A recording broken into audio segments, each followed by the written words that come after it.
지금 우리는 대강절을 보내고 있습니다. 오늘도 지난 주일에 이어서 예수님의 탄생 이야기를 함께 살펴보고 은혜를 나누고자 합니다.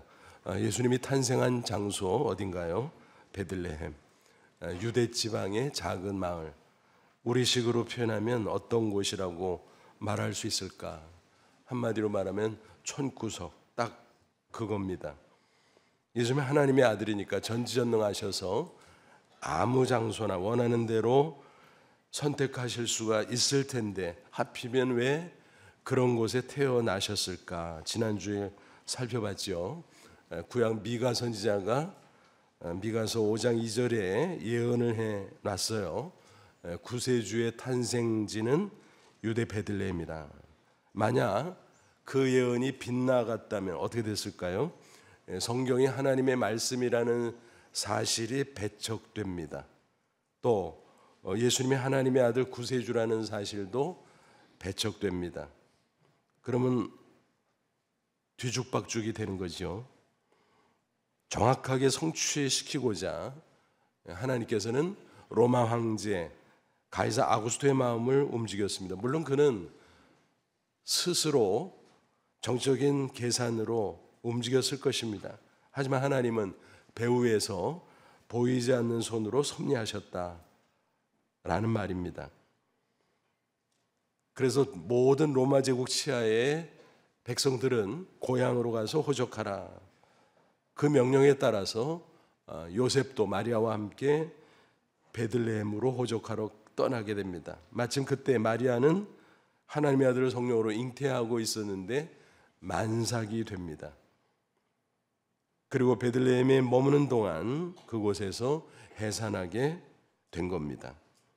그런데 베들레헴 중에서도 해산할 데가 없어서 마구간에 들어갔고 거기서 해산하게 되지요. 그때 상황을 본문 6절 7절은 이렇게 묘사하고 있습니다. 거기 있을 그때 해산할 날이 차서 만삭이 됐다는 거죠.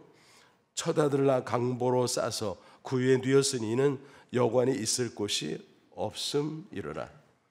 여관에 방이 없어서 마구간에 들어갔고 강보 포대기에 쌓인 채 아기 예수가 구유에 누워 있었다라고 하는 그런 이야기입니다. 이 장면을 보면서 야, 어떻게 그렇게 태어나나 싶죠. 아기 예수가 밀리고 밀려서 하는 수 없이 마구간에서 태어났나? 뭐 이런 생각을 할 수밖에 없습니다. 그런데 성경 전체의 맥락 속에서 보면 좀 달라요. 표현 자체는 그렇게 수동적으로 서술이 되어 있지만 내용으로 보면 사실 능동적이었다는 사실입니다. 무슨 말일까요? 예수님의 생애를 복음서에서 쭉 한번 살펴보세요. 예수님께서 언제 수동적으로 움직인 적이 있는가? 전혀 그렇지 않죠. 사람이 간구해서 그 요청을 들어줄지언정 수동적으로 이리저리 끌려다니고 그런 적은 한 번도 없었다라고 하는 사실입니다. 탄생부터 십자가 고난까지 쭉 보면 그래요. 매 순간 하나님 아버지의 뜻대로 능동적으로 움직이셨다는 사실입니다. 결코 상황에 따라서 하는 수 없이 이리저리 휘둘리고 또 밀려다니고 그런 적은 결코 없었다라는 것입니다. 흔히 예수님에게 대해서 이렇게 말하잖아요. 방 한 칸이 없어서 마구간에 태어났다. 뭐 겉으로 보면 그 말이 틀린 건 아니에요.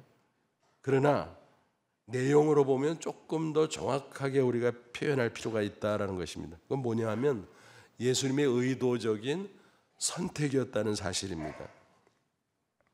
예를 들어 볼게요. 십자가 지실 때도 마찬가지예요. 예수님께서 체포되셨죠? 그 표현이 이미 수동적이잖아요. 아, 예수님 체포돼서 끌려가셨네? 틀린 말이 아니에요. 맞는 말이에요. 근데 내용을 들여다보면 능동적이에요. 가로주다가 체포대를 데리고 올 줄을 뻔히 아셨어요, 예수님. 그러면 동선은 어떻게 돼요? 평소 가로주다가 아는 그런 곳이 아니라 다른 데로 가야 피할 수 있는 거 아니겠습니까? 근데 뻔히 알면서도 익숙한 장소인 겟세마네 동산에 서서 기도하셨고 또 거기서 내려오면서 체포대를 맞이하게 됩니다. 그리고 체포대랑 마주치면서 누가 먼저 얘기해요? 통상적으로 생각하면 체포하러 온 자들이 아무개 누구냐 너희들 중에 뭐 이런 식으로도 해야 되잖아요. 그리고 반응이 있으면 달려가서 꽉 잡아야 되잖아요. 근데 이 체포대원들이 슬금슬금 피해 오히려 주저주저해요. 참 희한한 체포대죠. 예수님의 권세에 눌려서 그렇죠. 예수님 오히려 먼저 말씀하세요. 너희들 누구 찾으러 왔어? 나사렛 예수요. 그러니까 나다 나 그렇게 말하죠. 그때 어떤 장면이 연출되나요? 요한복음 18장 6절 예수께서 그들에게 내가 그니라 하실 때 그들이 물러가서 땅에 엎드러지는지라. 뒤로 물러났다 그랬어요. 잡으려고 하는 게 아니라 예수님의 권세에 질린 거지요. 그리고 땅에 엎드러졌다라고 성경은 말씀하고 있습니다. 야, 이 누가 주도하는 거예요? 예수님이 주도하는 거죠. 그런 상황 속에서 언급결에 베드로가 칼을 빼서 한 사람, 말고라는 사람이죠. 그 귀를 베어버려요. 근데 예수님이 어떡합니까? 부축입니까? 야, 너 내 비서로 삼기 참 잘했다. 이럴 때 칼 쓰는 거예요. 그랬습니까?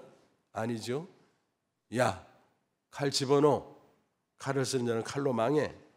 너 왜 이렇게 경솔하게 행동해? 야단을 쳤습니다. 그러면서 뭐라고 말씀하셨나 보세요. 마태복음 26장 53, 54절. 너는 내가 내 아버지께 구하여 지금 12군단 더 되는 천사를 보내시게 할 수 없는 줄로 아느냐? 내가 만일 그렇게 하면 이런 일이 있으리라 한 성경이 어떻게 이루어지겠느냐 하시더라. 무슨 얘기인지 이해가 되시죠? 예수님은 하나님 아들의 권세로 천군 천사를 어마어마하게 동원해서 그까지 체포돼 무찌를 수 있다라는 거예요. 근데 만약 그렇게 한다면 어떻게 되겠냐? 십자가 안 지는 거잖아. 그 십자가 안 지면 내가 뭘 하고 이 세상에 왔냐? 그리고 성경에 그 예언이 여러 번 있는데 그거 다 틀리는 거 아니냐? 그럼 성경 하나님의 말씀이라는 게 배척되고 예수님이 하나님의 아들 구세주 대속의 십자가 진다는 것이 배척되고 그건 뭐야 이게? 뒤죽박죽 엉망진창 되는 거 아니냐? 너 경솔하게 그러면 안 돼. 나는 붙잡혀 가야 돼. 그리고 십자가에 못 박혀야 돼. 이렇게 말씀하신 것입니다. 그러면서 그 체포대에게 요구를 해요. 이 제자들 붙잡으러 온 거 아니지? 나 붙잡으러 왔지? 그러면 이 제자들 안전하게 풀어줘. 풀어주게 하고 홀로 순순히 잡혀 가셨습니다. 수동적으로 움직인 것처럼 보이죠. 또 우리도 그렇게 표현을 하죠. 근데 내용상으로 보면 예수님이 모든 걸 다 주도하세요. 스스로 자신을 넘겨주시고 있는 거예요. 그러다가 마침내 십자가에 못 박혔어요. 이제 운명하시는 마지막 순간 어떤 장면이 연출되나요? 요한복음 19장 30절 예수께서 신포도주를 받으신 후에 이르시되 다 이루었다 하시고 머리를 숙이니 영혼이 떠나 가시니라. 다 이루었다. 헬라어 원문 한 단어예요. 테텔레스타이. 무슨 뜻이고 완성했다. 값을 다 지불했다. 그런 뜻이에요. 무슨 얘기입니까?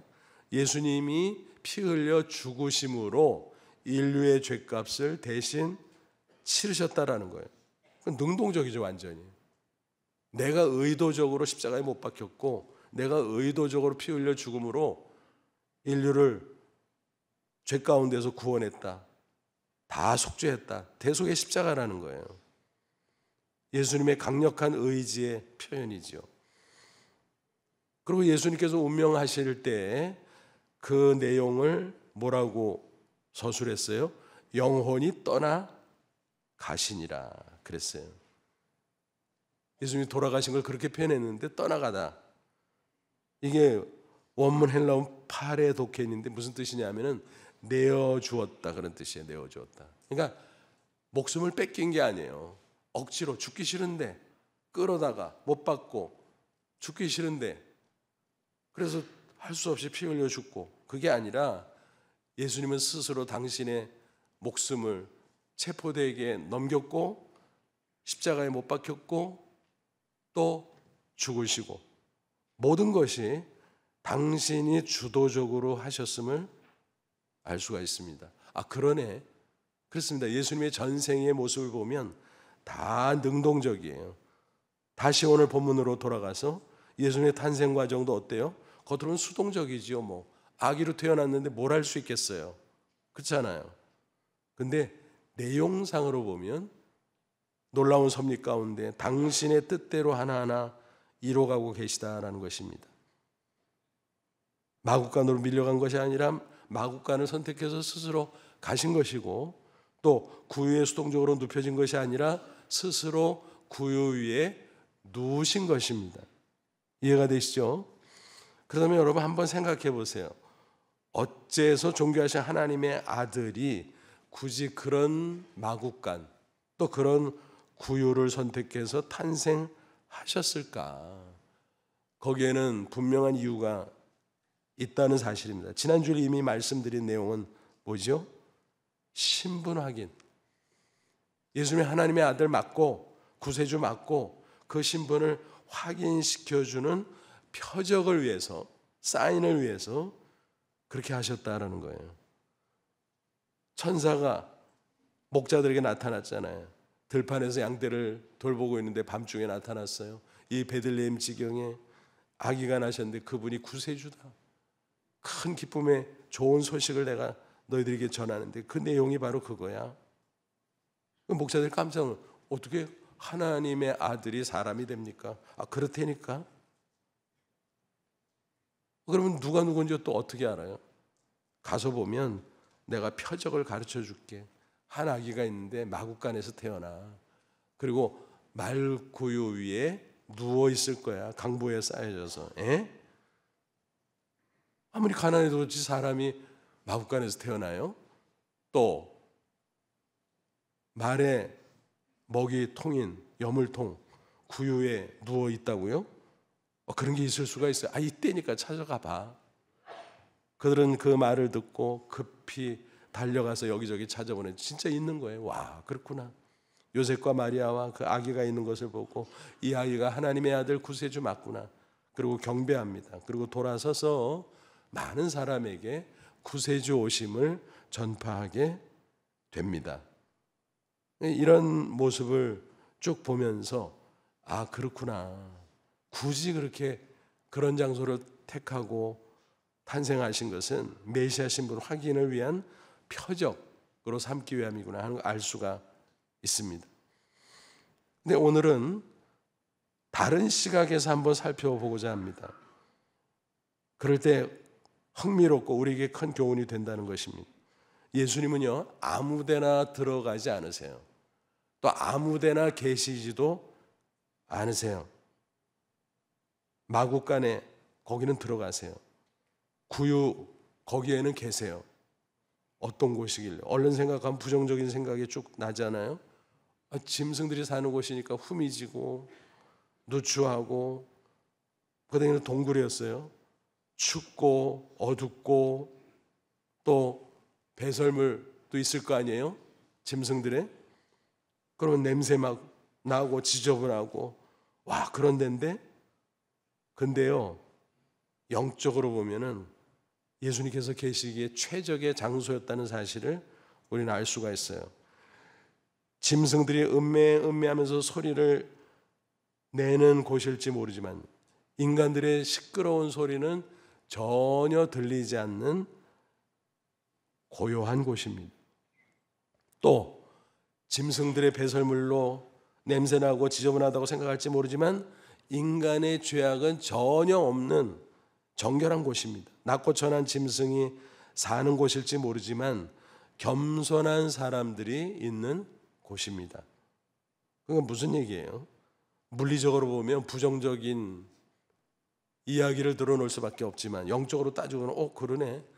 예수님이 거기 계실만 하네. 아니 오히려 선택해서 거기에 들어가셨고 거기에 계시네. 맞네. 그렇게 우리는 이해할 수 있는 것입니다. 그러니까 결국은 뭐예요?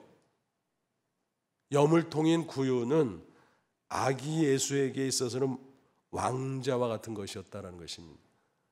예수님은 만왕의 왕이잖아요. 하나님의 아들 구세주잖아요. 그분이 누워있는 곳이니까 왕자죠. 왕자입니다. 아, 구유에 예수님이 임해서 앉아 계셨다. 그럼 물리적인 구유, 우리가 그걸 준비하자는 얘기는 아니지만 이걸 우리에게 적용하면 영적으로 따져볼 때 어떤 의미가 있을까? 내 마음의 왕자를 준비해야 될 거 아닙니까? 그러니까 내 마음을 구유로 삼아야 된다는 것입니다. 어떤 구유요? 방금 말씀드린 것처럼 고요한 마음의 구유로, 정결한 마음의 구유로, 그리고 겸손한 마음의 구유로 삼아야 된다는 것입니다. 그럴 때 예수님께서 임하셔서 좌정하시고 나와 함께 하시고 은혜를 베푸시고 우리는 그 은혜의 힘으로 승리의 삶을 살아갈 수 있는 것입니다. 그러므로 내 마음 구유가 되어 잘 준비함으로 예수님 모시고 꼭 승리하시기를 주님의 이름으로 축원합니다. 차례로 한 가지 살펴보죠. 첫째는 뭐라 그랬어요? 내 마음속 구유는 고요한 마음이 되어야 하는 것입니다. 예나 지금이나 사람들은 분주합니다.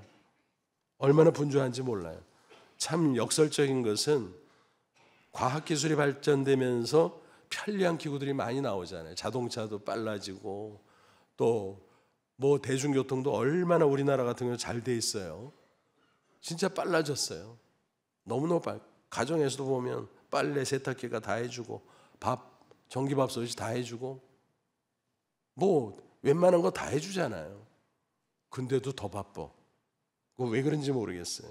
바쁘다. 애들도 바쁘고 청소년도 바쁘고 청년도 바쁘고 장년도 바쁘고 노년도 바쁘고 그냥 평생 바빠.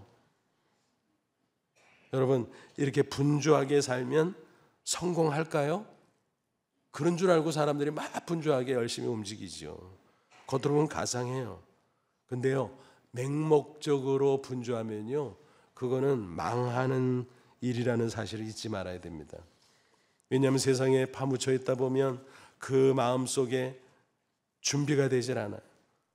마음속에 구요를 준비하지 못하고 예수님을 모시지 못한다는 것입니다. 오늘 본문에 보면 안타까운 사람이 등장하잖아요. 누구예요? 여관집 주인. 만삭된 마리아 거절했어요. 그 태중에 있는 아기 예수 거절했어요. 관심도 없어.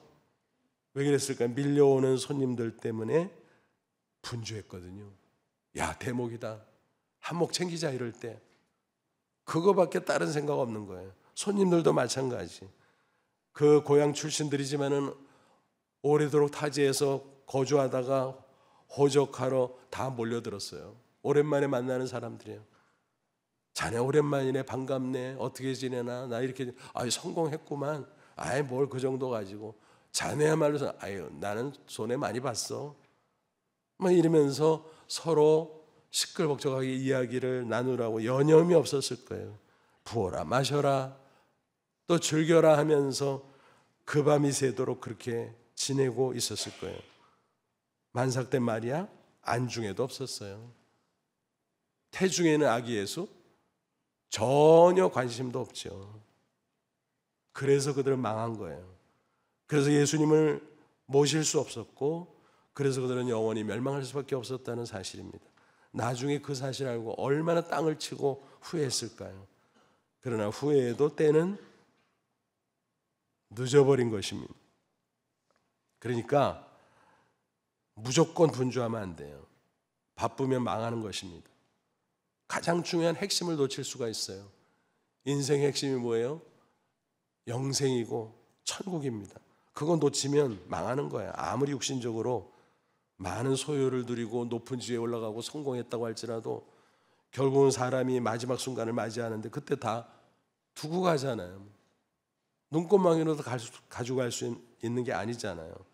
그러니까 진짜 중요한 것을 챙기지 않으면 결국은 망하는 인생이 될 수밖에 없다는 분명한 사실입니다. 그래서 흥미롭고 어떻게 생각하면 무서운 게요. 바쁠 망자 한자 써보면요. 어떻게 생겼어요? 마음 신변에 망할 망이야. 그러니까 바쁘면 마음이 망하는 거예요. 그럼 인생도 망하는 거죠. 가장 중요한 것을 놓치고 나중에 후회 막심하게 된다는 것입니다. 그럼에도 불구하고 많은 사람들은 무조건 바쁘고 분주하게 살면 최고인 줄로 압니다. 그래서 전도하다 보면 그런 사람들이 얼마나, 요즘 크리스마스 시즌은 전도 시즌이잖아요. 그래서 크리스마스 뭐 그런 소리들을 서로 하니까 그렇게 복음을 제시해 보면 나중에 뭐 은퇴하고 뭐 어쩌고 뭐 지금 뭐 사업 시작했는데 요거 조금 매듭지면 적응되면 뭐 그러고 자꾸 미루죠. 나중에 관심 없다는 거지. 그런 것을 뭐라 그래요? someday syndrome. someday. 언젠가가 언젠가요? 계속 언젠가지. 하나님이 허락하지 않을 수도 있는 언젠가. 그러다가 영원히 후회할 수밖에 없다는 것입니다. 가장 중요한 것을 먼저 최우선적으로 붙잡아야 되는데 그걸 놓칠 수도 있다는 것입니다. 예수님 뭐라고 말씀하셨어요? 마태복음 16장 26절, 사람이 만일 온 천하를 얻고도 제 목숨을 잃으면 무엇이 유익하리요? 사람이 무엇을 주고 제 목숨과 바꾸겠느냐? 온 천하를 얻었으면 대성공한 거 아니에요? 근데 그래도 목숨을 잃으면 육신의 생명일 수도 있지만 궁극적으로 뭐래요? 영적인 생명. 영생을 얻지 못하면 무슨 소용이 있겠느냐? 하나도 소용없다라는 것입니다. 이미 예수님을 마음속에 영접한 사람, 나는 뭐 예수님 영접했으니까 뭐 난 천국 갈 건데 뭐 누가 뭐래요? 근데 이 지상에 사는 동안도 풍성한 삶을 살아야지. 또 의미 있는 삶을 살고 천국에 들어가서 영생만 누리는 것이 아니라 하늘의 상급도 얻으면, 영광을 누리면 더 좋지. 그게 얼마나 가치 있고 의미 있고 좋은 것인데 그걸 놓칠 수 있다는 것입니다. 예수님을 영접했지만 너무 분주하면요, 예수님을 마음의 한 구석으로 몰아놓고 마는 거예요. 성령을 통해서 오신 예수님은 인격적인 분이에요. 우리를 강제하지 않아요. 그래서 우리가 적극적으로 환영하고 교제하고 모시고 동행하고 그러지 않으면 역사하지 않으세요. 그래서 은혜가 메말라 버려요. 그러면 어떻게 됩니까? 주님과의 관계도 서먹서먹하고 막히죠? 그러면 인간관계도 막히고 물질관계도 막히고 인생 모든 것이 막힙니다. 영혼이 잘 되면 범사가 강건하다는데 영혼이 잘못돼가지고 범사가 안 되고 강건하지도 않고 인생이 무질서해지고 혼돈 속에 빠져버리고, 예수님을 영접한 그리스도인들도 그런 삶을 살다 겨우 턱걸이로 구원받게 되는 경우도 많다라는 것입니다. 그러므로 고요한 장소와 시간을 확보하는 것이 중요합니다. 그럴 때 중요한 것을 생각하게 됩니다. 묵상하게 됩니다. 그리고 주님을 만나게 됩니다. 주님도 조용한 장소와 시간을 좋아하셨어요. 물론 군중들 앞에서 말씀도 전하시고 이적을 행하고 그런 경우도 많이 있기는 해요. 근데 전체적으로 쭉 보면 고요한 장소를 좋아하셨다는 사실이에요. 오히려 많은 사람들이 몰려들면 뭐 당신이 해줄 거 하지만 금세 피하셨어요. 그러니까 별로 그게 가치 없는 거다라는 거예요. 시끌벅적한 것은. 그래서 하루의 일과 속에서도 조용한 시간과 장소를 확보해서 하나님과 교제했다라는 사실을 성경은 말씀하고 있습니다. 마가복음 1장 35절, 새벽 아직도 밝기 전에 예수께서 일어나 나가 한적한 곳으로 가사 거기서 기도하시더니. 그러니까 고요한 장소와 시간, 그래서 큐티한다 그러잖아요. 하나님을 만나고 기도하면서 하나님의 음성을 듣고 말씀을 묵상하면서 하나님의 음성을 듣고, 청각적인 소리를 듣는 것은 아니지만 마음속에 영적인 소리를 듣는다라는 것입니다. 그러고서 하나님의 뜻대로 늘 살아가셨습니다. 하나님의 아들이지만 뭐 당신이 알아서 살면 되는 거 아니야? 물론 그래요. 그러나 철저하게 삼위일체 하나님 관계 속에서 아버지의 뜻을 존중하고 아버지의 뜻대로 움직이셨다라는 사실입니다. 여러분, 이처럼 예수님께서 하나님의 아들임에도 불구하고 항상 하나님의 음성을 들으면서 사셨다면, 연약하고 무지하고 부족한 우리 인간으로서는 하나님의 음성을 듣는 게 얼마나 기묘하겠습니까? 그렇죠? 하나님의 음성을 들을 때 영적인 힘을 얻어요. 새 힘을 얻습니다. 지혜도 얻습니다. 용기도 얻습니다. 여러분, 세상 살아가면서 물리적인 힘보다 어쩌면 이런 영적인 것들이 우리에게 힘이 되고 인생을 극복하는데 놀라운 에너지가 될 수 있다는 사실, 우리가 너무너무 잘 알잖아요. 경험도 하지 않아요. 그러니까 우리의 살 길은 오직 하나님의 음성을 듣는 것임을 꼭 기억하시 바랍니다. 그것은 우리에게 생명의 소리요, 축복의 소리인 것입니다. 세상에 얼마나 많은 소리가 있어. 이 소리 저 소리, 별 소리. 그런데 영혼을 살리는 생명의 소리는 잘 들리지 않아요. 소음만이 무성하지요. 영혼을 죽이고 영혼을 황폐화시키고 그런 소리만 가득합니다. 한마디로 뭐예요? 소음이죠. 소음, 잡음, 소음.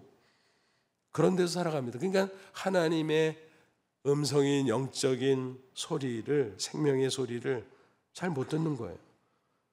그래서 고요한 장소와 시간이 필요하다는 것입니다. 우리가 간혹 고요한 산속에 들어가면 평소에 듣지 못하던 소리가 들리잖아요. 새소리도 들리고 또 시냇물 소리도 들리고 바람 소리도 들리고, 야, 바람 소리가 이렇게 컸나? 그렇게 체험하지 않아요. 그러니까 조용한 시간과 장소 가운데 고요한 마음을 준비하면 그 가운데 하나님께서 임하셔서 우리에게 영적인 소리를 들려주신다라고 하는 사실입니다. 그러면 도시에 사는 우리는 어떡하나? 맨날 산속에 들어갈 수도 없고, 그렇잖아요. 뭐 맨날 기도원에 갈 수도 없고. 그래서 하루에 한 시간, 반 시간이라도 시간을 떼서 조용한 시간과 장소를 확보하고 준비된 마음으로 하나님을 만나야 되는 것입니다. 그리고 영적인 소리를 들어야 돼요. 그게 우리가 살 길인 줄로 믿습니다. 그런데 그것도 어려울 때가 있어요. 뭐 매일매일 처리할 일들이 너무 많다 보면. 근데 요령을 부리면 우리가 얼마든지 그런 시간을 확보할 수 있다는 것이, 저는 개인적으로 뭐 매일 타고 다니는 건 아니지만 그 지하철을 타고 이렇게 좀 멀리 갈 때 보면 뭐 책 같은 걸 읽는다든지 또 좋은 말씀을 듣는다든지 그러면은 집중이 너무너무 잘 돼요. 여러분, 지하철이 얼마나 뭐 지하철 가는 소리들 열리지 닫히지, 사람들 쏟아져 나갔다 들어오지, 또 옆에서 소곤소곤대고 얘기하지, 어떤 사람은 또 전화까지 받지. 근데도 전혀 방해를 받질 않아요. 이건 무슨 말입니까? 조용한 장소와 시간을 확보하는 것도 중요하지만 그게 여의치 않아도 우리가 집중하면 얼마든지 우리 마음속에 주님을 모실 수 있다는 것입니다. 그런 가운데 영적인 소리를 듣고 생명의 소리, 축복의 소리를 듣고 새 힘을 얻고 승리할 수 있다는 것입니다. 아무쪼록 이 대강절에 고요한 마음을 준비함으로 예수님과 동행하며 영적인 소리를 듣고 새 힘 얻어 꼭 승리하시기를 주님의 이름으로 축원합니다. 둘째, 내 마음속 구유는 정결한 마음이 되어야 됩니다. 왜 마구간을 찾으셨나? 지저분하고 냄새 나는데. 아니라 그랬잖아요. 물리적으로는 그렇지만 영적으로는 깨끗한 곳이라 그랬잖아요. 왜? 인간의 죄악이 없기 때문에. 짐승은요, 최소한 죄를 짓질 않아요. 본능에 의해서 움직이지만. 여러분, 인간이 왜 무섭죠? 왜 더럽죠? 위생상태로 깨끗하지. 깨끗한 거 엄청 따지지. 근데 영적으로 도덕적으로 보면 부패하고 더럽고 추악하죠. 흔히 인간 세계에서 나쁜 인간을 가리켜서 뭐라 그래요? 저 짐승만도 못한 인간. 그 욕하죠. 어떻게 저렇게 짐승만도 못하냐? 그런데 동물 세계에서는 뭐라 그럴까? 자기들끼리 특별히 나쁜 짐승을 향해서 이러지 않을까 상상해 봤어요. 인간 맛도 못한 짐승. 왜냐하면 인간이 더하다고 그들은 생각할 수 있을 거거든요. 우리는 배부르면 더 이상 욕심내지 않아. 우리는 우리끼리 잡아먹지 않아. 근데 인간들 보니까 배불러도 계속 욕심부리고 남의 거 뺏어 먹고 심지어는 뺏어 먹기 위해서 똑같은 인간을 죽이기도 하고 그러되 우리보다 훨씬 사악하잖아. 그들이 그렇게 말할지도 몰라요. 우리가 봐도 진짜 그렇게 따져보니까 인간과 짐승 중에 누가 더 깨끗한 거야? 헷갈립니다. 예수님이 깨끗한 곳을 좋아해요. 공생의 마지막 예루살렘에 입성할 때도 나귀 새끼를 타셨잖아요. 좋은 백마 같은 거 타면 좋잖아. 그거 싫어하셨어요. 인간의 죄악과 탐욕이 묻어있기 때문에. 그런데 나귀 새끼는 아무도 타지 않은 그 새끼는 깨끗해요. 보잘것없지만 주는 그거를 원하셨다라는 것입니다. 마태복음 5장 8절은 팔복 가운데 예수님 뭐라고 말씀하셨죠? 마음이 청결한 자는 복이 있나니 그들이 하나님을 볼 것이며. 정결한 마음을 준비하면 하나님이 보인다는 거예요. 영안이 확 열려서 또 영적인 귀가 열려서 하나님의 음성을 잘 들을 수 있다는 거예요. 세상의 탐욕과 죄악, 음란과 방탕 그것으로 마음이 얼룩지면 하나님이 보이질 않아요. 하나님의 음성을 들을 수가 없어요. 그러므로 정결한 마음을 준비해야 되는데 어떻게 준비할 수 있을까? 수양을 하면 될까? 공부를 많이 하면 될까? 아니요. 오직 하나님 앞에 회개함으로 가능하다라는 사실입니다. 시편 51편 다윗의 참회 시편을 보면 뭐라고 돼 있어요? 그는 밧세바를 보면은 무지막지한 죄를 범하고 아마 후에 막심하고 몸부림을 쳤을 거예요. 내가 미쳤지. 아마 맨날 그랬을 거예요. 근데 그가 나중에 정결한 마음으로 평안해졌어요. 어떻게 해요? 회개함으로. 그래서 그는 이렇게 노래합니다. 시편 51편 17절 하나님께서 구하시는 제사는 상한 심령이라 하나님이여 상하고 통회하는 마음을 주께서 멸시하지 아니하시리이다. 그러니까 스스로 통회 자복하고 대속의 은혜를 입으면 보혈로 씻음 받으면 정결한 마음이 될 수 있다는 것입니다. 그 마음에 하나님이 임하시고 예수 그리스도가 임하시고 은혜를 베푸시고 그 은혜로 우리는 승리할 수 있다는 것입니다. 야고 4장 8절 하나님을 가까이 하라 그러면 너희를 가까이 하시리라. 죄인들아 손을 깨끗이 하라. 두 마음을 품은 자들아 마음을 성결하게 하라. 손을 깨끗이 씻으라 그랬는데 그거는 위생을 말하는 게 아니라 비유법이에요. 마음을 가리켜 그것도. 마음을 정결하게 해라. 그래야 하나님이 가까이 해주는 거야. 너희들에게 임하는 거야. 그런 말씀이에요.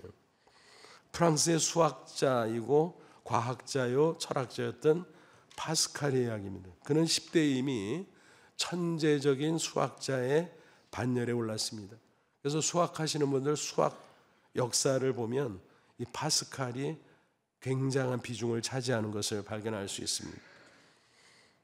그가 일찍 출세했으니까 얼마나 대단해요. 많은 사람들이 그를 선망했습니다. 특별히 사교계에서 여인들은 파스칼과 춤추는 것을 최고의 영광으로 여겼습니다. 귀족들은 그와 식사하는 것, 하다못해 그와 악수하는 것을 큰 영광으로 여길 정도였습니다. 그가 얼마나 우쭐우쭐거렸겠어요. 젊은이가 사교계를 들락거리면서 사람들과 어울립니다. 먹고 마시고 즐기고 자기가 최고로 잘난 줄 알고 어느덧 자기도 모르게 방탕하게 된 거죠. 그러다가 하루는 술에 취해서 집으로 돌아가는 길이었는데 마차가 샌드강 교각에 충돌을 하게 됩니다. 그리고 마차에서 굴러 떨어져서 마차가 뒤집어지는 가운데 깔려버립니다. 그냥 두면 죽는 거예요. 다행히 지나가던 행인들 여럿이 그 깔린 파스칼을 구해줬어요. 그래서 겨우 목숨을 건졌습니다. 그때 정신이 확 난 거예요. 야, 인생이 이게 아니네. 맨날 그렇게 잘난 척하고 방탕한 가운데 살기만 하면 되는 줄 알았는데 그게 아니네. 갑자기 죽음이 올 수도 있네. 그러면 죽음 이후에는 뭐 있는 거야, 없는 거야? 인생의 본질적인 것을 생각하게 됩니다. 인생이란 무엇인가? 내세는 있는가? 천국과 지옥은 있는가? 천국이 있다면 어떻게 해야 되지? 등등. 그런 가운데 복음 전도를 받을 수 있었고 극적으로 예수님을 만나게 됩니다. 그는 주의 보혈로 정결한 마음을 준비할 수 있었습니다. 그러면서 주님과 동행하며 은혜를 받으니까 신앙의 진리를 막 어마어마하게 깨닫는 거예요. 그거를 하나하나 메모하고 그것을 묶어서 책으로 낸 게 신앙 수상록 빵세인 것입니다.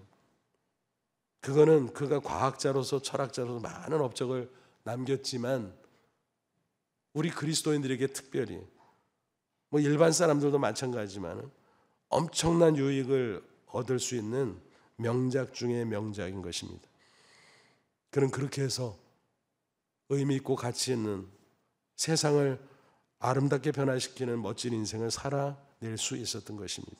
부디 저와 여러분도 이 대강절에 정결한 마음을 준비함으로 예수님을 모시고 예수님께서 주시는 풍성한 은혜를 체험하면서 꼭 승리할 수 있기를 축원합니다.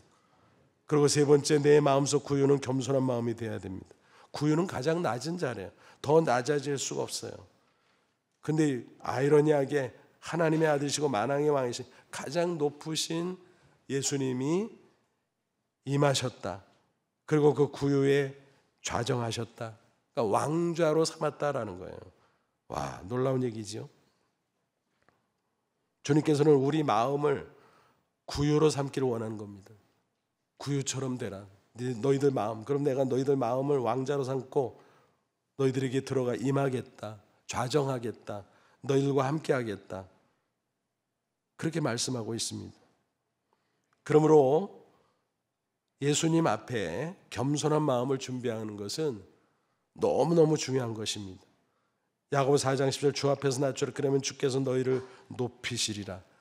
우리에게 들어오셔서 좌정하시고 우리를 다스려 주시고 우리에게 은혜를 베풀어 주심으로 우리가 더 풍성한 인생이 될 수 있다.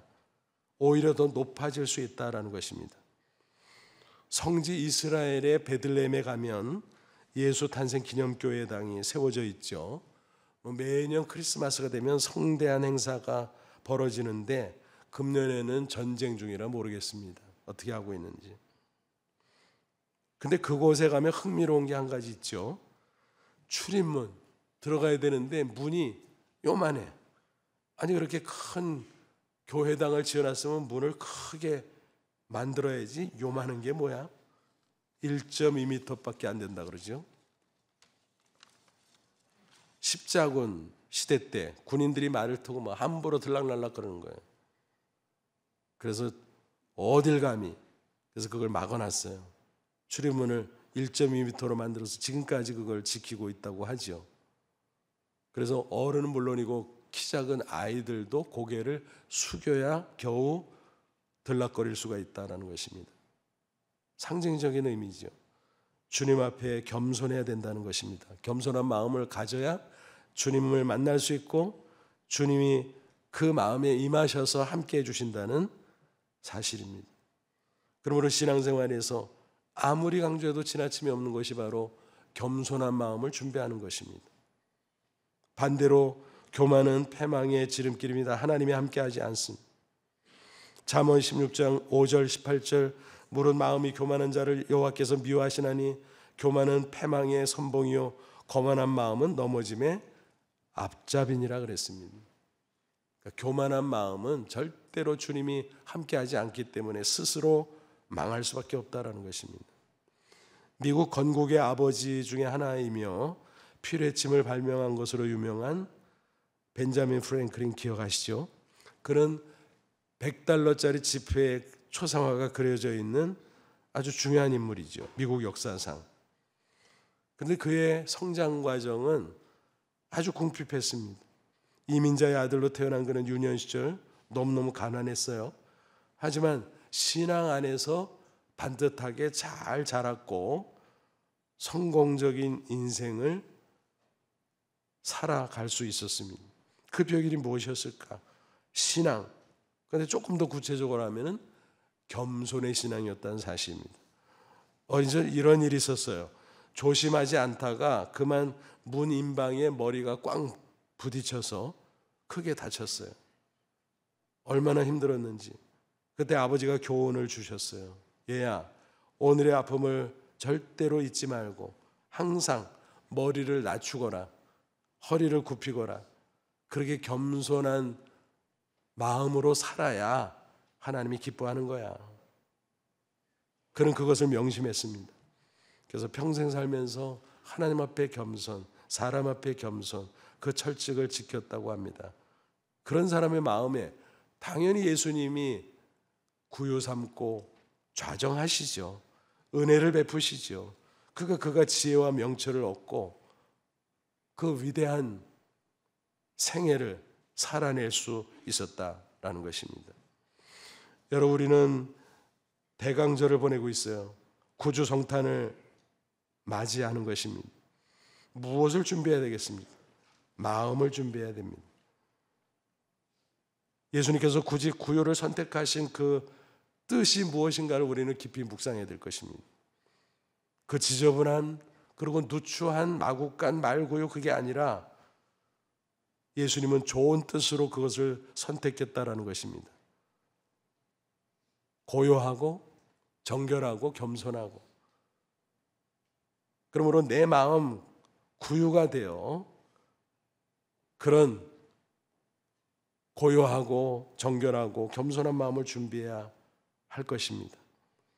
그런데 주께서 좌정하셔서 우리와 함께 하시고 우리에게 큰 은혜를 베풀어 주실 줄로 믿습니다. 그 은혜의 힘으로 계속 승리하는 저와 여러분 되시기를 주님의 이름으로 축원합니다. 기도하겠습니다. 이 말씀 붙잡고 기도하자. 하나님, 그렇습니다. 대강절 구주 성탄을 준비하는 이 기간 동안에 우리가 무엇을 준비하겠습니까? 내 마음 구유가 되어 고요한 마음, 정결한 마음, 겸손한 마음 준비해서 주님이 좌정하시고 주님이 은혜를 베푸시고 그 은혜의 힘으로 승리하는 저희들, 그래서 주님을 빛낼 수 있는 저희들 되게 해 주옵소서. 다 같이 간절한 마음으로 잠시 기도합니다. 하나님 아버지, 은혜와 사랑을 진심으로 감사합니다. 이 시간 주의 말씀으로 우리를 새롭게 하시고 축복하시 감사합니다. 영광 받으시고 오직 주의 말씀으로 살아가는 저희들 되게 하시옵시고 주의 보혈로 정결하게 씻음 받고 조용한 마음, 정결한 마음, 겸손한 마음 준비함으로 말미암아 우리 예수님 좌정하시고 나와 함께 하시고 마음껏 은혜를 베푸시고 우리는 그 은혜의 힘으로 날마다 주의 뜻을 분별하며 승리하는 복되고 아름다운 삶을 살아가게 하여 주옵소서. 예수님의 이름으로 기도하옵나이다. 아멘.